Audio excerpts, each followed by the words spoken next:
রানীপুর গ্রামের একেবারে শেষ প্রান্তে এক ডাইনি বসবাস করত। চারিদিকে বাঁশবাগানের জঙ্গল, আর মাঝখানে তার একটা ভাঙাচোরা কুঁড়ে ঘর। এই ডাইনি ডিম খেতে খুব ভালোবাসতো, তাই সে তার উঠোনে বেশ কিছু হাঁস পুষেছিল।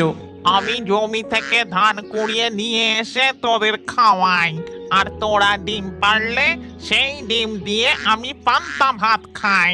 এইভাবে ডাইনির দিন কাটছিল, কিন্তু তার এই সুখ বেশি দিন সইল না।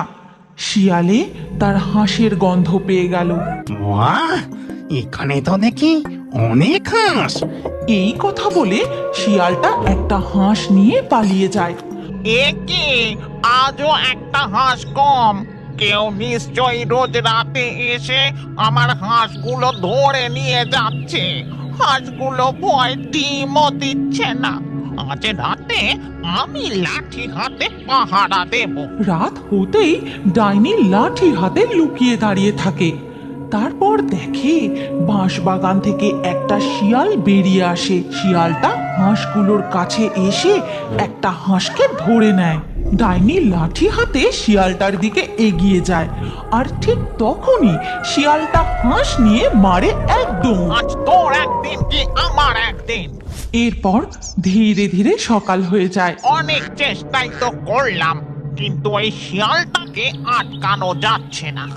হ্যাঁ, একটা বুদ্ধি এসেছে। শিয়াল বাবাজি, সন্ধেটা হতে দে। রিং ক্রিং ফাট।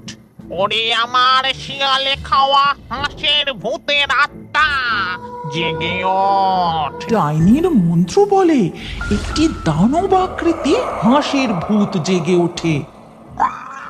তুই আজ থেকে বাকি হাঁসেদের পাহারা দিবি।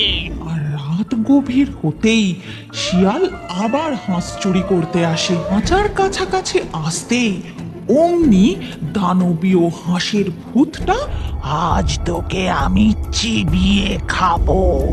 ওরে বাবারে, এ আবার কে?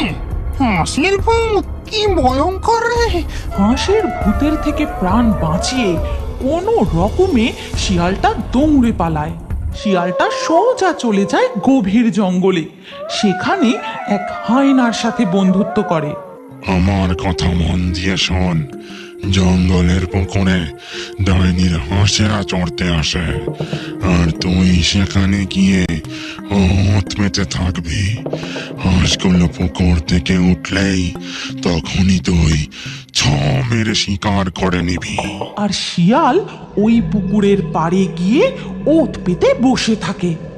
এর কিছুক্ষণ পর ডাইনির হাঁসগুলো পুকুর থেকে উঠতেই শিয়ালটা হাঁসগুলোর পথ আটকে দাঁড়ায়। শিয়ালটা হাঁস ধরতে যাবে, ঠিক সেই সময় পুকুরের জলে ভেসে ওঠে ওই দানবীয় হাঁস ভূত। তোর এত বড় সাহস, তুই আবার আমার হাঁস চুরি করতে এসেছিস? হাঁস ভূত, দেখা তো তোর শক্তি।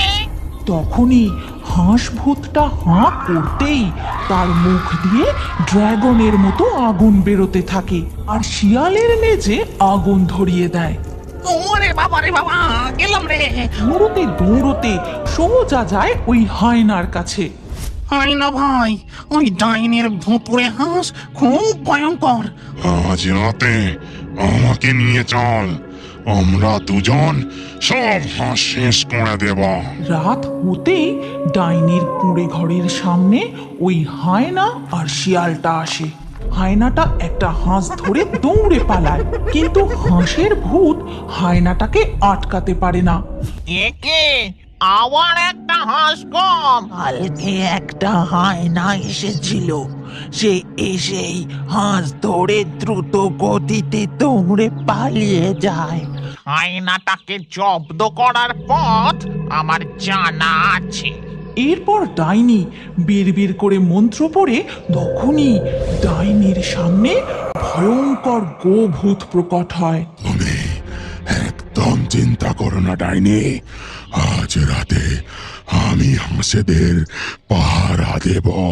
আর রাত গভীর হতেই শিয়াল ও হায়না আবার হাঁস চুরি করতে আসে।